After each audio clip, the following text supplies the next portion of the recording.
l'Algérie appelée à revenir aux tables rondes. S'inscrivant dans l'esprit et la lettre des textes adoptés depuis 2018, le projet de nouvelle résolution du Conseil de sécurité de l'ONU sur le Sahara appelle à un retour au processus politique pour une solution basée sur le compromis. Partie prenante, l'Algérie y est de nouveau interpellée. Que décidera-t-elle? Attendue le 27 octobre 2022, la nouvelle résolution du Conseil de sécurité sur le Sahara occidental risque fort de mettre de nouveau le régime algérien au pied du mur. La première mouture de ce document, dont le 360 détient copie, est on ne peut plus claire. La solution au conflit passera par des négociations, incluant toutes les parties prenantes, nommément le Maroc, le Polisario, la Mauritanie et l'Algérie, en vue d'une solution juste, durable et mutuellement acceptable, basée sur le compromis. Le pays voisin est à ce titre cité pas moins de 4 fois dans le projet de résolution onusienne. Le projet de résolution, dont le porte-plume sont les États-Unis, insiste sur l'élan créé par le processus des tables rondes réunissant les différentes parties au conflit et appelle à leur nécessaire reprise, rappelant que la première table ronde a eu lieu les 5 et 6 décembre 2018 et que la deuxième s'est tenue les 21 et 22 mars 2019. Depuis, plus rien et pour cause, le refus de l'Algérie d'y prendre part, sous prétexte que les négociations doivent être directes, et qu'elle n'est, en théorie, qu'un voisin inquiet. Dans les faits, rien n'est moins faux, et le projet de résolution du Conseil de sécurité le rappelle, en mentionnant le format des tables rondes, comme outil indispensable à la relance des négociations. À ce sujet, le texte soutient la poursuite des consultations entre l'envoyé personnel et le Maroc, le Front Polisario, l'Algérie et la Mauritanie, et encourage les 4 parties à s'engager avec l'envoyé personnel pendant toute la durée de ce processus, dans un esprit de réalisme et compromis. L'Algérie entendra-t-elle enfin la voix de la raison en changeant son fusil d'épaule, et de logiciel, et en se soumettant à l'appel du Conseil de sécurité pour s'asseoir autour de la table avec le Maroc et faire le pari de l'avenir?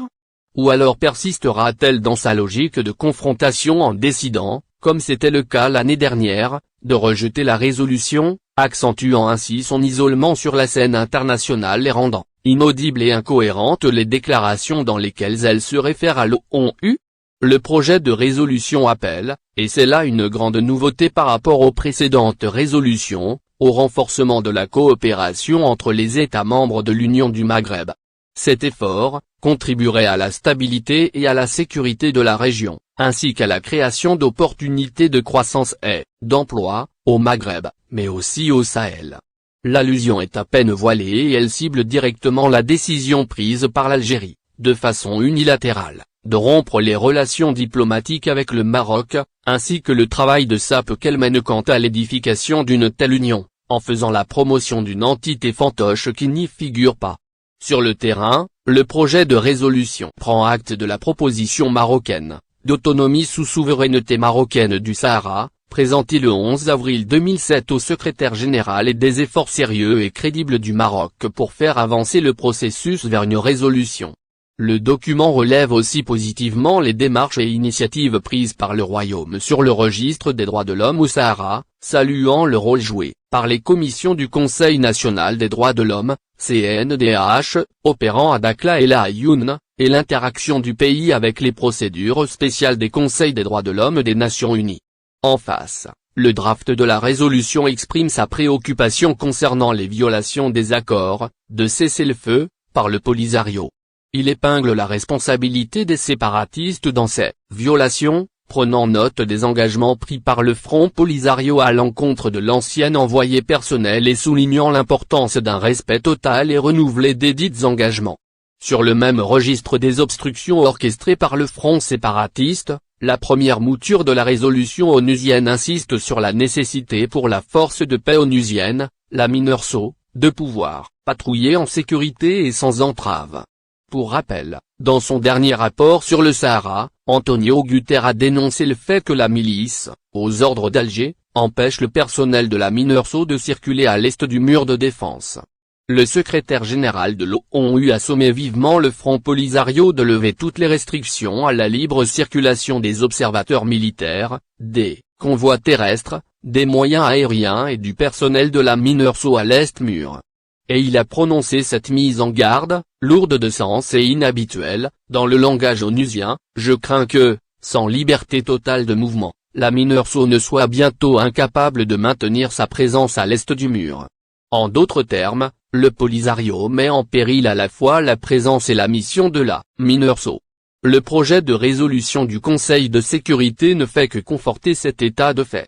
Le projet de résolution demande aussi un recensement des populations séquestrées dans les camps de Tindouf.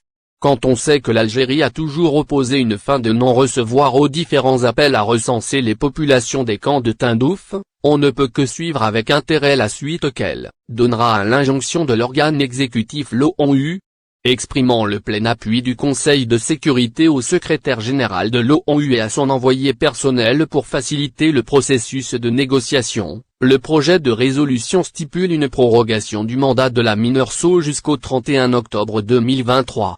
Le projet de texte déplore les difficultés persistantes auxquelles sont confrontés les Sahraouis de Tindouf, leur dépendance à l'égard de l'aide humanitaire extérieure et les risques associés à la réduction de l'aide alimentaire, objet par ailleurs de détournement de la part des dirigeants du front et des généraux algériens. Pour ces raisons et bien d'autres, indique le projet de texte, le statut n'est pas acceptable. Tous les regards sont désormais tournés vers le régime algérien pour voir s'il va rééditer l'exploit de l'année dernière en distribuant une note aux 15 membres du Conseil de sécurité, dans l'espoir